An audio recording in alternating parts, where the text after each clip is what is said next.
Well, I'm still inching my way through this book. What an intimidating thing that is, I guess. Um, and one reason I'm going slow is because I really do find it repulsive. Phillip Pettit.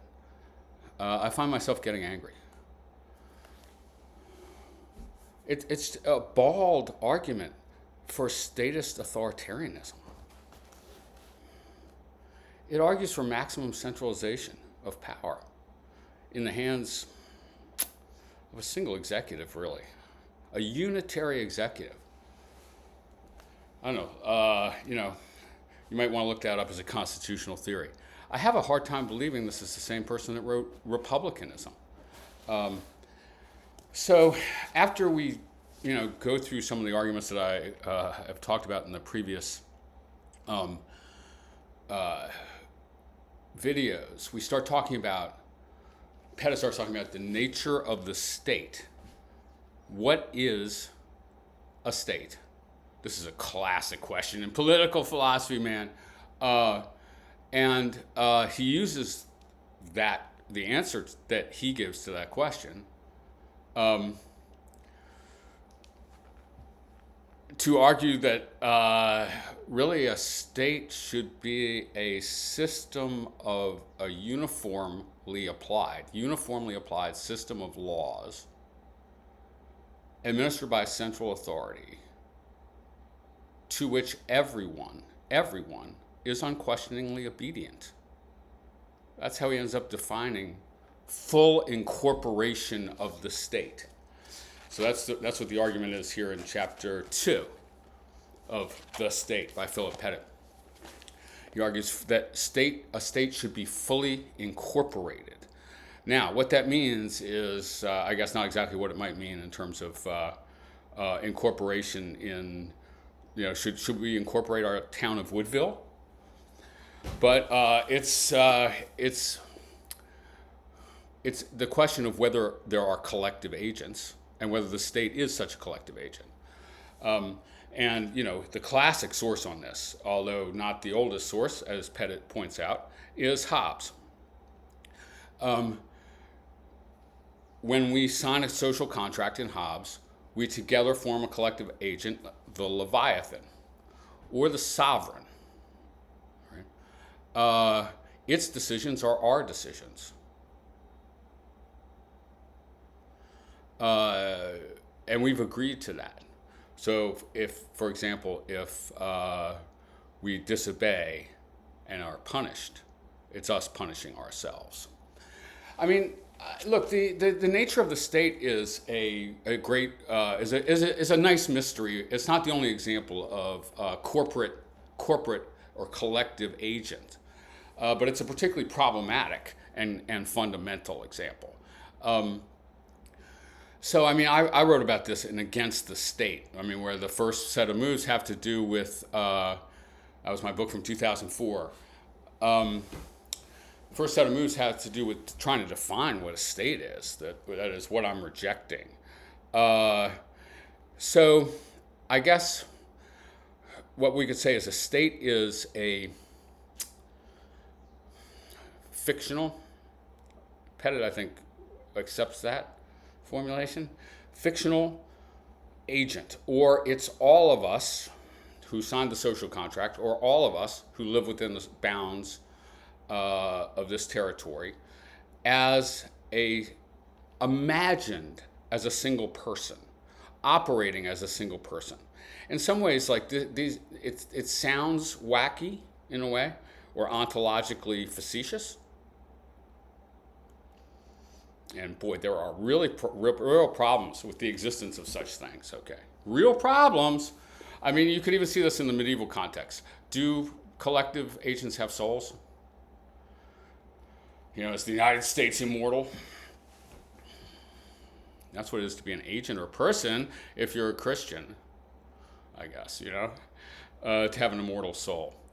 Well, I hope we're not thinking that about, the Third Reich. we are sort of floating in that direction now. But anyway, okay. So we're imagining. So I mean, look, a state can, the United States can go to war. The United States can take a decision to go to war. The United States has a tax policy. The United States has rules. Okay? The United States has embassies and is represented, and people in those embassies representing the United States. You know, but it's the same as like if I sue General Motors because of the faulty airbags or something like that, you know? I'm suing General Motors, and that, I mean, that entails more or less that it is a legal person. And it is the way we think about corporations. So I guess I'm willing, and I said this in Against the State, I'm willing to go down this line. Let's treat states, let's permit these locutions of collective actors, including the state. Now, I want to ask a few questions, though. Of course, with regard to any corporate actor or agent, and any non-corporate actor, I guess, you know, questions could arise about their existence. Is there really such a thing, or is it like an ideological fiction? How does it function, this fictional agency, to say, realize some people's goals and annihilate others? All, you know, and these are parts of the fictional agent.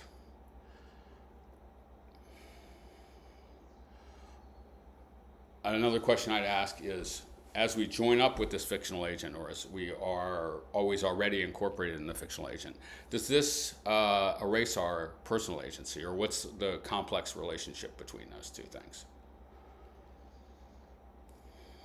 Again, if you're really arguing that I'm punishing myself, man, or, you know, I'm taxing myself and shit like this. I mean, you're going to make it impossible for me to say, I'm not really. I refuse. No, I've decided against that. No, but our corporate agent. So are we talking about annihilating individual agency, individual moral agency? And what's that going to do to your ethics? Well, massive slaughter maybe would be quite justified in that way. Like individual agents no longer exist. Okay, just this corporate agent, and for the sake of the health of this corporate agent, we have to get rid of, you know, amputate some of the bits of the, you know, and plus they think they're individual agents, but they're not. Now, I'm not attributing all these views to Pettit, although he's flirting with all of this in a very heavy-handed way. Okay. So, you know, I mean, people like Thoreau, Nietzsche has a great passage like this, I should have looked it up, where it goes like, you know, the state it's a dummy, it's an automaton, it's a scarecrow, it's a pile of rags that looks like it should be a person or something like that, or at a distance it eyeballs like a person, but it's not. So, I mean, I think first of all, you will need to, the state is an imaginary or fictional person. Okay, some of those are more plausible than others, some of them are more problematic than others, some of them are more hyper-destructive than others, as feats of imagination. In any case, man, you might want a nominalistic reduction, though, because these collective agents are very mysterious when you get right down to it. Again, but we talk about them all the time, so I'm not saying I can fail to talk about, you know, teams, companies, universities, you know, it's true. Okay, or it's not true, but it's an inevitable sort of way of thinking, I guess. But not all these fictions are built equally, and not all these fictions are constructive. All right, now, so Pettit's argument goes like this: the state is a corporate a corporate agent, a collective agent. Now that's a matter of degree, he argues, or asserts, like really too briefly. I think he should probably like construct a system to understand this or something. a range of cases. I mean, he does give a bunch of examples, at least, along these lines. There's a range of cases in which a polity or a state or whatever can be more or less fully incorporated.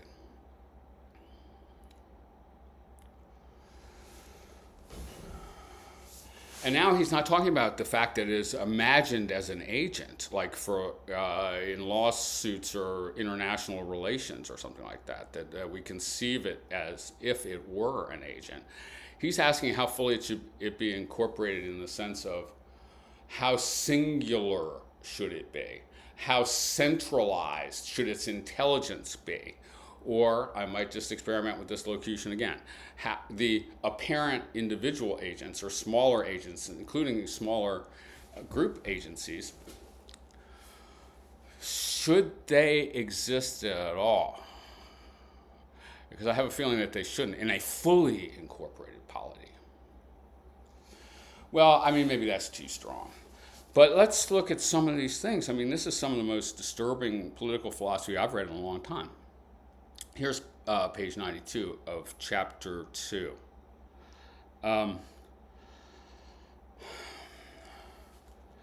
These are examples of,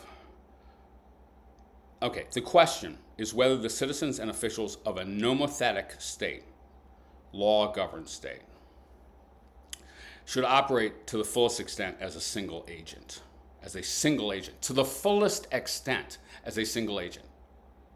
So that does seem to mean that like any sub-agencies should be annihilated, controlled, put under the control of the single agent, doesn't it? Yes, it does. It certainly means, as we have seen, that the functional state must be incorporated as an agent, or must be conceived as a collective agent.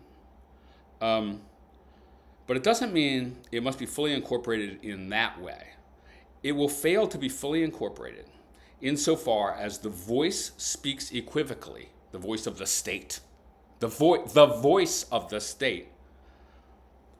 If that voice is equivocal, or if there's more than one, if it speaks equivocally rather than univocally, or attracts less than universal conformity. So, the fully incorporated state speaks with a single voice and attracts universal conformity. Should there be a state like that? Oh, yes, says Pettit. And here's a bunch of arguments for it. They're conceptual arguments about the nature of corporate agents and the function of the state. Man, oh man, oh man.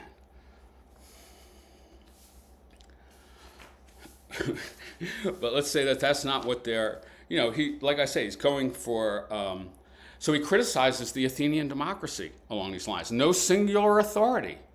Boy, he sounds like, Plato, of course, or whatever. Plato actually is more mellow than this. There's not a single authority in Plato, necessarily, a class of authorities. A state like classical Athens, he says on 96, Pettit, was not a body fully incorporated to establish and impose domestic decision-taker laws. The jargon here is quite gratuitous a lot of times and mysterious too. There was no single body of law that it was organized to identify in general terms the state of Athens and interpret uniformly across judicial and executive forums. Athens may have aspired as an agent to reliably enforce and entrench a regime of law in accord with reliably formed representations of the different cases where that purpose is relevant. But it did not have the decision-making institutions necessary for fulfilling that aspiration in applying decision-taker law. And that's why it was a democracy. It was not fully It was not fully incorporated to the extent that at a certain level of administration or adjudication, the interpretation of its domestic law was systematically exposed to a diversity of interpretations. So, the problem with Athenian democracy was that there was no place where a diversity of interpretation of the law would be annihilated or resolved into a single interpretation of the law. Now, first of all, law is a text. It cannot be reduced to a single correct interpretation. No, you're not going to be able to crush all controversy about the interpretation of written law. Have you lost your mind? And if you think that's desirable, you're just a straight totalitarian, but you're also just in a fantasy world. Okay? I don't know what you think language is like, all right? And he criticizes Rome, too, the Roman Republic. These are problems that they did not represent a voice in which the state speaks in a systematically uniform manner. Like maybe, I don't know, the way Gaddafi's Libya spoke or something, I guess. Or something. Now, and plus the imaginary and the abstract, the notion of the incorporated state as corporate agent, imagined corporate agent, the abstract with a certain functions or goals or teloi. The abstract function is, the abstract description is leading directly to recommendations for totalitarian, immediate totalitarian application. I'm just going to read a couple summary sections that are like introductory sections to the real argument here. This is on 98. I really want to just document that this is Phillip Pettit's position. We turn finally, this is 2.5, section 5 of chapter 2 of the state. We turn finally to the question of whether the functional polity that is a good government, should incorporate as fully as possible. I just said what that meant. It includes total conformity and obedience, quote. Should it constitute a single agent, organized in such a way that ideally those who act in its name do so under a voice that has a univocal content and elicits universal obedience among its members? Should it? Yes, it should. Okay, it's impossible, thank God. And it's disgusting, obviously. But Pettit is just kind of grinding right to that point. Should it be organized so those who act in its name cannot intrude their own goals and judgments, but are bound to act only corporately induced attitudes? Bound to enact only corporately endorsed attitudes. So imagine you're working in this government. You cannot intrude your own goals or judgments. Can you do this? Can you be sure you are doing it? But are bound to enact only corporately endorsed attitudes, like the worst bureaucrat you ever heard, right? Like, I don't exist at all. I don't exist at all, man. My agency has been annihilated, man, into our collective, fully incorporated. Join us. Join me, man. Fully incorporate you up the wazoo. There are three salient reasons why the state should be fully incorporated if it is to operate to the best functional effect. The first is the need for the state to be so organized in its decision-making, I guess the legislative function, that and judicial, that unlike classical Athens or Rome, unlike the democracies and republics, it can speak with a univocal voice in the decision-making laws it lays down, a univocal voice. So, for example, no federalism, no state versus federal authorities, I assume, and no competition of branches. The second and third reasons derive from the need for the univocal voice of the polity to elicit universal obedience. The need for the univocal voice of the polity to elicit universal obedience, especially among certain officials. Of these, the second is the need for the state to be organized so that powerful bodies like the police and the military are obedient to the corporate voice. And the third is the need for the state to be organized so that others can rely on it to live up to the commitments it makes, whether in domestic or international context. It requires those who make commitments in its name and those who are called upon to enact the commitments to answer to the same voice and march to the same drum. So 20 years later, we're going to have to, we can't revise that treaty, I guess, or something. In meeting the first of these three needs, the state will be an agent with a single voice, avoiding inconsistency in its laws. In meeting the second, it will be an agent with a single will, curtailing any rogue elements, curtailing any rogue elements within its ranks. And in meeting the third, it will be an agent with a single identity that can credibly assume responsibility over time for what it says and does, with a single identity over time, I guess, and incorporating all of our identities, I suppose. And then it goes on from there. Now, as I'm reading that, man, I guess I keep thinking as I go along, because I'm still not done, that there's going to be a moment of reversal where he goes like, everything I've done so far is a reductio ad absurdum of totalitarianism. It shows the flimsiness of like Hobbesian sovereignty or something. You know? I fear not, man. I am kind of wondering if it's a satire, though. A satire of argument, and a satire of political commitment. Can I convince you that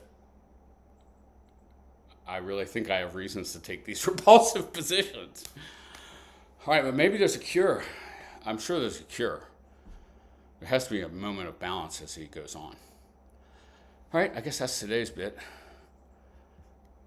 I'll probably do more. I'll probably go on to another chapter at some point.